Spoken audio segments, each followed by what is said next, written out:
susubukan namin kumain sa Petmark, restaurant ni Mark Wayne. So, ang daming tao. Ano?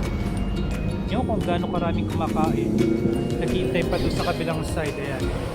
Maraming kumakain ngayon. So, we need to wait for an hour, no? Para tayo ma-accommodate. So, still hindi pa rin kami tinatawag. Nasa 52 na. Konting tiis na lang. Ayan mga Freddy. Siguro na mga nakaka 30 minutes namin kami naghihintay dito. Ayan.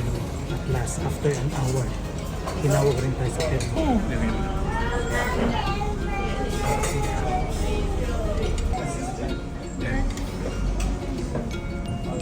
Ano ka dito?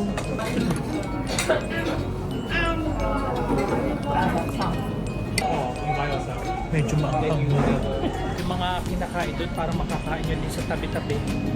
Just for the experience.